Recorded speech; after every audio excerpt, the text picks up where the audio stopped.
नमस्कार साथियों।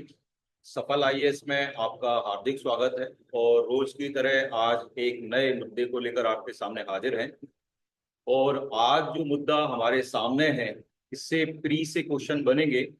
UPSC, one day exam, राज्य के एग्जाम या आने वाले जितने भी एग्जाम हैं, और लगभग लगभग 10 साल तक बनेंगे, जब तक हमारे सामने नया डाटा नहीं आ जाता। तो क्या विषय है? विषय है जाति जनगणना को मंजूरी दे दी है भारत सरकार ने, यानी कैबिनेट की तरफ से स्वीकृति मिल गई है। और ये जाति जनगणना जो होगी, ये जाति जनगणना जो मेन जनगणना है उसी के साथ क्या होगी, संचालित की जाएगी, या उसी के साथ क्या होगी, संपन्न की जाएगी। तो इसका इतिहास देख लेते हैं, इसके कुछ फैक्ट देख लेते हैं। तो देखिए, सर्वप्रथम जनगणना का जो प्रयास है वो 1872 में लॉर्ड मेयो द्वारा किया गया। पहली बार व्यापक रूप से जो जनगणना कराई गई थी, यानी संपन्न हुई थी, वो लॉर्ड रिपन के द्वारा कराई गई। व्यापक जाति के आंकड़े 1931 में एकत्रित किए जा रहे हैं, यानी अंग्रेजों के जमाने से ही किए जा रहे हैं। 1941 में जाति के आंकड़े एकत्रित किए गए थे, लेकिन दूसरा विश्व युद्ध चल रहा था, इसलिए उसके आंकड़े प्रकाशित नहीं कराए गए। जाति संबंधी व्यापक आंकड़े 1951 से एकत्रित किए जा रहे हैं। तो ये जो आंकड़े हैं, ये एससी और एसटी के, ओबीसी के आंकड़े नहीं। 2011 में सरकार जाति जाति के आंकड़े एकत्रित करने का प्रयास करा था, लेकिन ये प्रत्यक्ष रूप से न मान के अप्रत्यक्ष रूप से मान सकते हैं, सामाजिक आर्थिक जाति जनगणना के आधार पर एकत्रित करने का प्रयास किया था मनमोहन सिंह जी की सरकार द्वारा। ठीक है। अब देख लेते हैं कि ये जिम्मेदारी किसके ऊपर है, जनगणना कौन कराएगा। तो केंद्र सरकार की जिम्मेदारी होती है। केंद्र सरकार जनगणना संपन्न कराती है, और केंद्र सरकार के अंदर भी गृह मंत्रालय इसको क्या होता है, संपन्न कराता है। और रजिस्ट्रार जनरल ऑफ जनगणना आयुक्त इसमें मुख्य अधिकारी हैं जनगणना के लिए।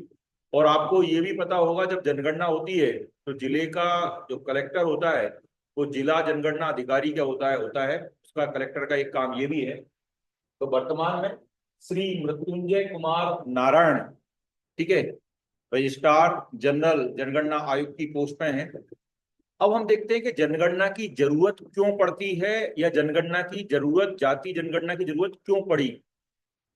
तो कल्याणकारी योजनाओं के लिए हमको डाटा चाहिए, सभी जातियों का हमको रिकॉर्ड चाहिए कि कौन सी जाति अच्छी श्रेणी में है, कौन सी जाति निम्न श्रेणी में आ रही है, क्या किसी जाति का डेवलपमेंट कितना हुआ है, या कौन सी जाति का डेवलपमेंट प्रभावित हो रहा है।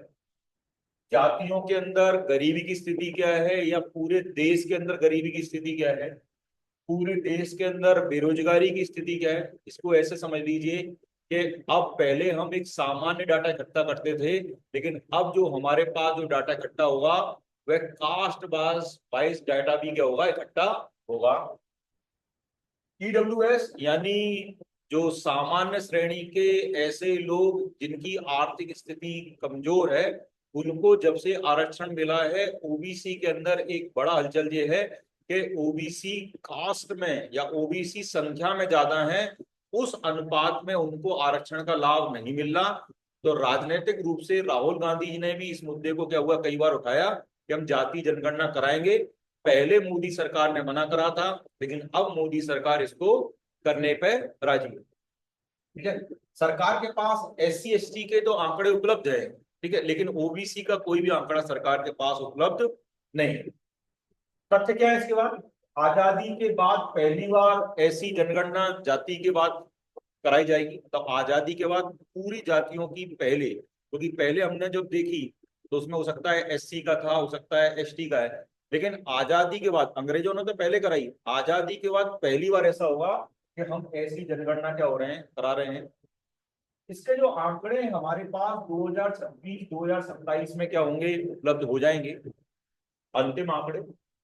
जनगणना 2021 में होना थी, क्योंकि आपको पता है 2011 में हुई थी, हर 10 साल के बाद जनगणना होती है, लेकिन कोविड के कारण ये जनगणना नहीं हुई। तो जब कोविड के कारण ये जनगणना नहीं हुई, तो ये अब थोड़ा सा लेट हो रही है।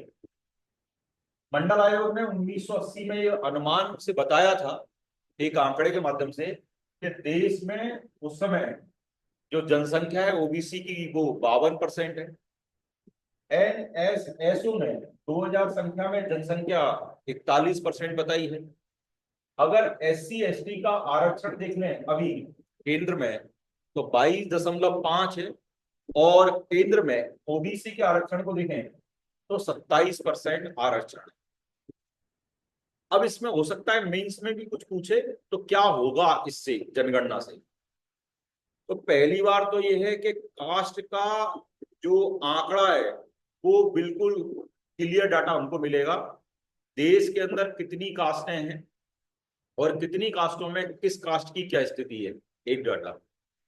दूसरा, इसका दुष्परिणाम भी ये हो सकता है कि जब डाटा आएगा तो इस कास्ट के लोग राजनीतिक प्रतिनिधित्व की मांग क्या होंगे, ज्यादा कर सकते हैं।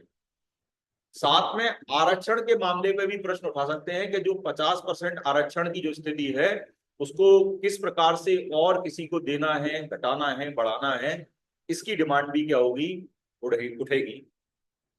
तो साथियों, अगर हम इसको मीन्स के दृष्टिकोण से देखें तो ये जरूरी है कि कम से कम अगर कास्ट वाली जनगणना सरकार कर रही है तो किसी कास्ट के लिए क्या स्थिति है, उसका डेवलपमेंट किस प्रकार से करें, हमारे पास सारे डाटा क्या होंगे, उपलब्ध हो जाएंगे।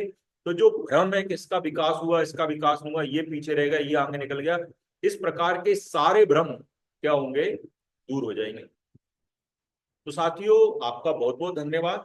ऐसे ही किसी नए विषय को लेकर आपसे चर्चा करेंगे, तब तक के लिए बहुत बहुत धन्यवाद।